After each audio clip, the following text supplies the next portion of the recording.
Kematian yang bahagia bukan gimana proses meninggalnya, tapi bagaimana hidupnya berjalan sebelum itu.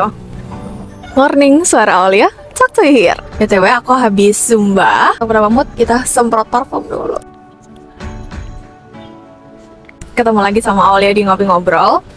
Aku mau cerita, waktu aku baca bukunya Mark, The Subtle Art of Not Giving a Fuck, Seni untuk Bersikap Bodo Amat. Nah, aku masih ingat banget di chapter terakhir ngasih feel yang luar biasa lega buat aku. Aku yakin teman-teman udah banyak yang baca soal ini, tapi hari ini aku nggak bahas soal ini. Cuman kenapa ini jadi prolog? Karena feel-nya akan sama mengingatkan aku dengan bukunya Mark ini. Jadi di chapter terakhir, Mark kayak ngomong, ternyata dengan menerima kematian, dengan menerima kerapuhan, dengan menerima keterbatasan diri, itu bikin hidup jauh lebih ringan. Yang mau aku bahas di sini bukan bukunya Mark, melainkan salah satu filsuf namanya Albert Camus. Mungkin teman-teman kenal dari bukunya yang terkenal banget, Myth of Sisyphus, di tahun 1942, terbit pertama di Perancis.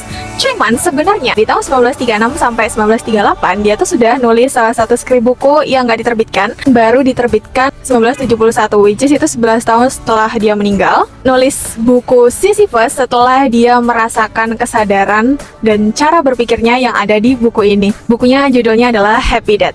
Gagasan menarik dari bukunya Happy Death punya Camus ini, bahwa kematian yang bahagia bukan gimana proses meninggalnya, tapi bagaimana hidupnya berjalan sebelum itu. Nah, di buku ini Camus itu bikin tokoh, salah satu tokoh ini yang mencoba untuk mencari kebahagiaan.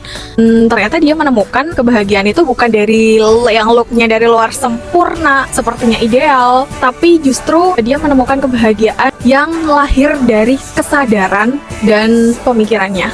Kebahagiaan justru ditemukan pada saat dia sadar waktunya terbatas, hidup nggak selalu adil, bahwa nggak semua hal bisa dikontrol karena ada keterbatasan itu. Jadi setiap pilihan yang diambil tuh rasanya kayak berarti. Happy Death itu kita diajak untuk melihat hidup dengan jujur, merasakan hidup dengan jujur, nggak pura-pura semuanya baik-baik aja, karena memang nggak selalu harus baik-baik aja kok, tapi juga tetap tanpa kehilangan rasa syukur. Kamu ngomong hidup yang dijalani dengan sadar, apapun isinya, itulah yang sebenarnya secara nature bikin manusia itu ngerasa utuh. Manusia nggak harus happy terus, nature-nya manusia nggak harus sempurna terus. Justru pada saat kita menikmati itu, kita menikmati memang ada fase kita akan jatuh, menikmati fase dimana kita mungkin akan ada rasa ragu, kita merasa penuh. Justru pada saat kita tahu kalau kita punya keterbatasan, justru pada saat kita tahu kalau kita ini ada endingnya, ada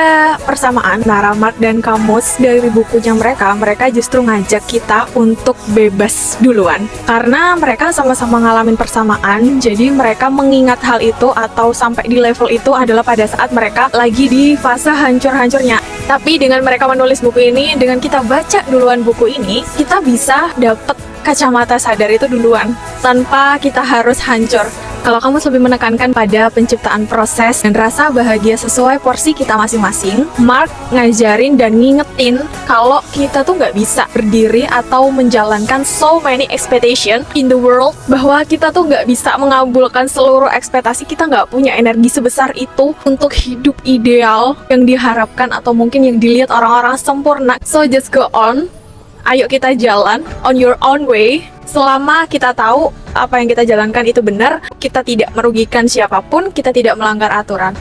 Pas kita sadar bahwa kita nggak harus nurutin ekspektasi siapapun, ego itu rasanya luntur, nggak bersisa. Dan di fase itu justru kayaknya nggak ada yang perlu ditakutin selain Tuhan. Kita nggak perlu takut hampa, intinya kita akan berhenti dengan paham bahwa kita punya batas-batas itu dan tak ada fasenya. Kita paham banget lah kalau ketenangan di hati itu cuma buat Tuhan.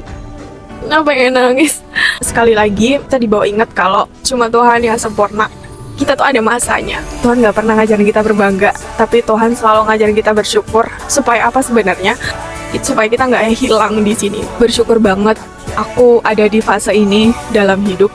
Tentunya nggak gampang, semuanya pada proses. Dan kenapa Aulia milih untuk share ini, semoga ini works. Ngomongin ini rasanya Tuhan itu dekat banget. Aku selalu berpikir bahwa apapun yang kita lakukan hari ini dan sampai batas waktu yang sudah diatur buat kita nanti masing-masing, ini adalah rangkaian perjalanan pulang sebenarnya. Jadi, but we do our best. Pagi yang mellow tapi melegakan. Dan yes, aku ditemenin kopi karena ini ngopi-ngobrol, jadi gak afdol kalau kita nggak seruput.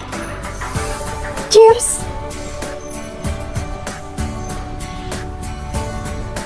Terima kasih udah nonton, semoga ini bermanfaat buat kamu. Ketemu besok lagi.